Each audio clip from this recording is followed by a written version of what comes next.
Good afternoon. Thanks for joining us Across the Fence. I'm Fran Stoddard. Forest land is our focus this afternoon.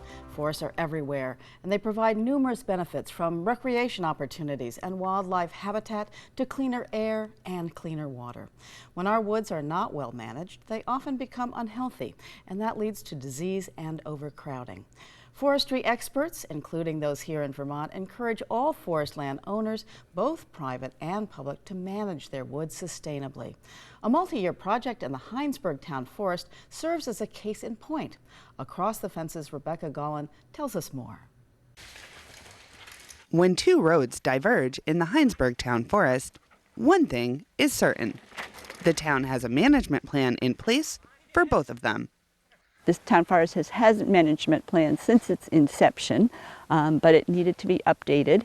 Pat Maynor is the chair of the Hinesburg Town Forest Committee, which oversees the forests in town. There are two: the La Platte Headwaters Town Forest, which is largely a wetland forest, and this one, the Old Town Forest. It is multiple use. It's heavily used for recreation. It's also wildlife habitat, water storage, water purification, carbon sequestration, all those wonderful environmental things. Comprised of abandoned and clear-cut land, the town planted thousands of trees here in the 1950s, with several goals in mind, from providing recreation and wildlife habitat to harvesting timber for fuel, revenue, and local products. It has a history of logging and harvesting, and part of our management plan was to inventory and assess the forest. The result of that assessment is the current management plan, which calls for a number of projects over the next 10 years that will improve the health and resilience of the forest. Behind me here, this is hardwood trees, mostly red maple and white ash. This is the firewood pile. And then we're also doing some work in some softwood plantations. So Ethan Tapper is the Chittenden County Forester. He advises the town on forest management. On this day, logger Tim Brown is harvesting some of the trees that were selected during the inventory.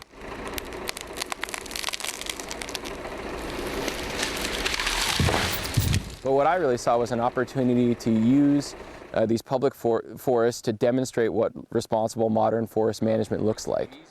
Because much of this forest was planted around the same time, the trees are the same or even aged. And often, you'll find the same species over large areas of the forest. What we want to do over time is be taking these forests, which are the result of these pastures, and be converting them into forests which are more like the forest that would have been here before all these pastures were cleared. And so one of the things, the attributes that I really stress in my management is trying to increase diversity. So we want to increase species diversity, so the number of different tree species that are present here. And we also want to increase structural diversity. And structural diversity in a forest context means the number of different age classes of trees or the number of different canopy heights. Forest diversity provides more habitat for wildlife, as well as often storing more carbon than an even-aged forest. And those are just some of the benefits that Tapper sees with this project. We are also producing timber.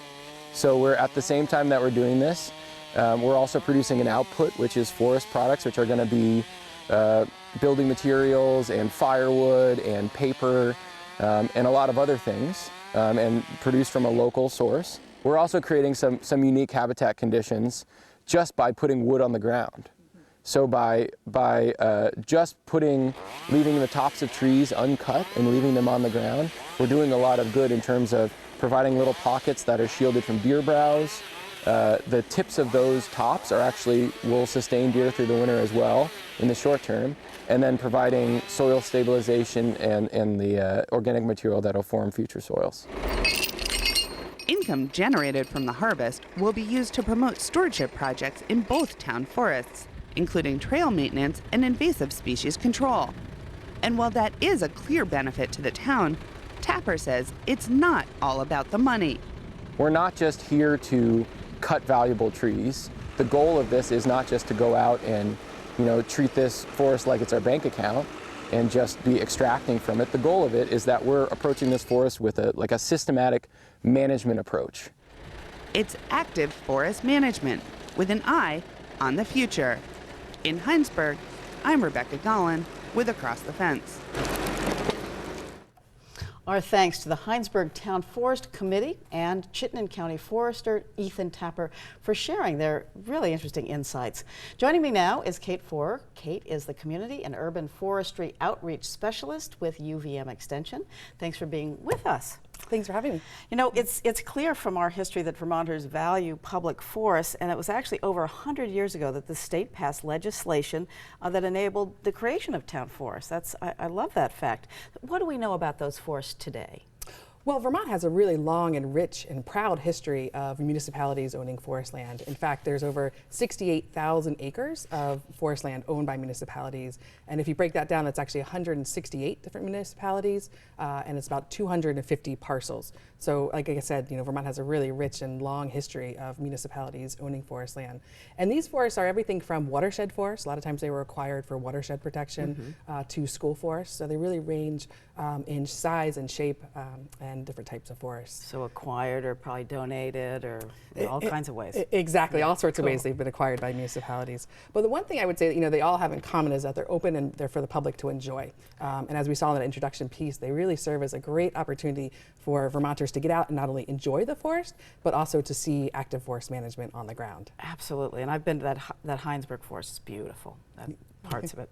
So you've helped create a terrific online service resource for anybody who cares about forests, and this is particularly important for woodland owners to get information.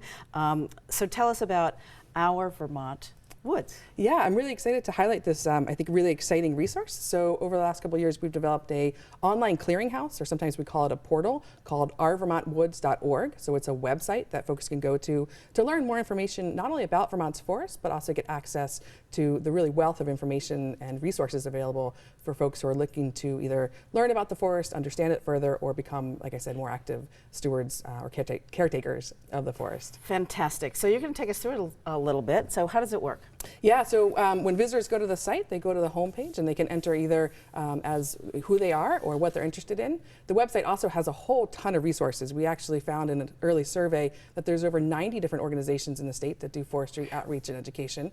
So we've captured a lot of those different organizations and resources and put them into a resource library where folks can go through and search either by who they are or what topics they're interested in to filter out the resources that they're looking for. And you can see here on the screen some of the features in that resource library.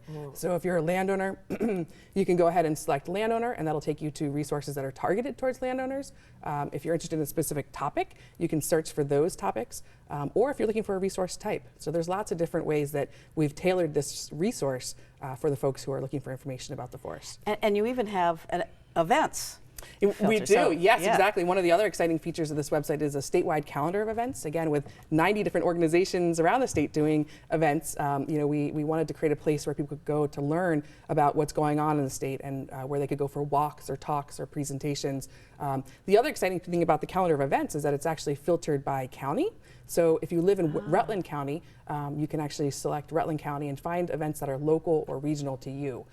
And again, there's also ability to search by different topics. So if you're interested in wildlife or invasives, you can select those as well and find events that are focused on those topics. Wow, that's really powerful.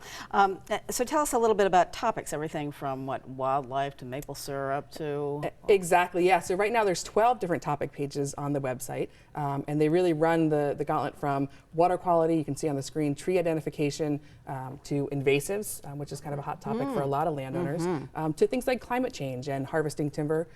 So the topic pages are really, we've pulled together and compiled all the resources that we think are kind of the frequently asked questions or common resources for those topics. So if invasives, for example, so you go there, will it not only identify but also what to do about them? Exactly, yeah. So it'll connect visitors to not only information on how to identify invasives in their woods, but also management ideas and options to help get rid of invasives on their property. Fantastic.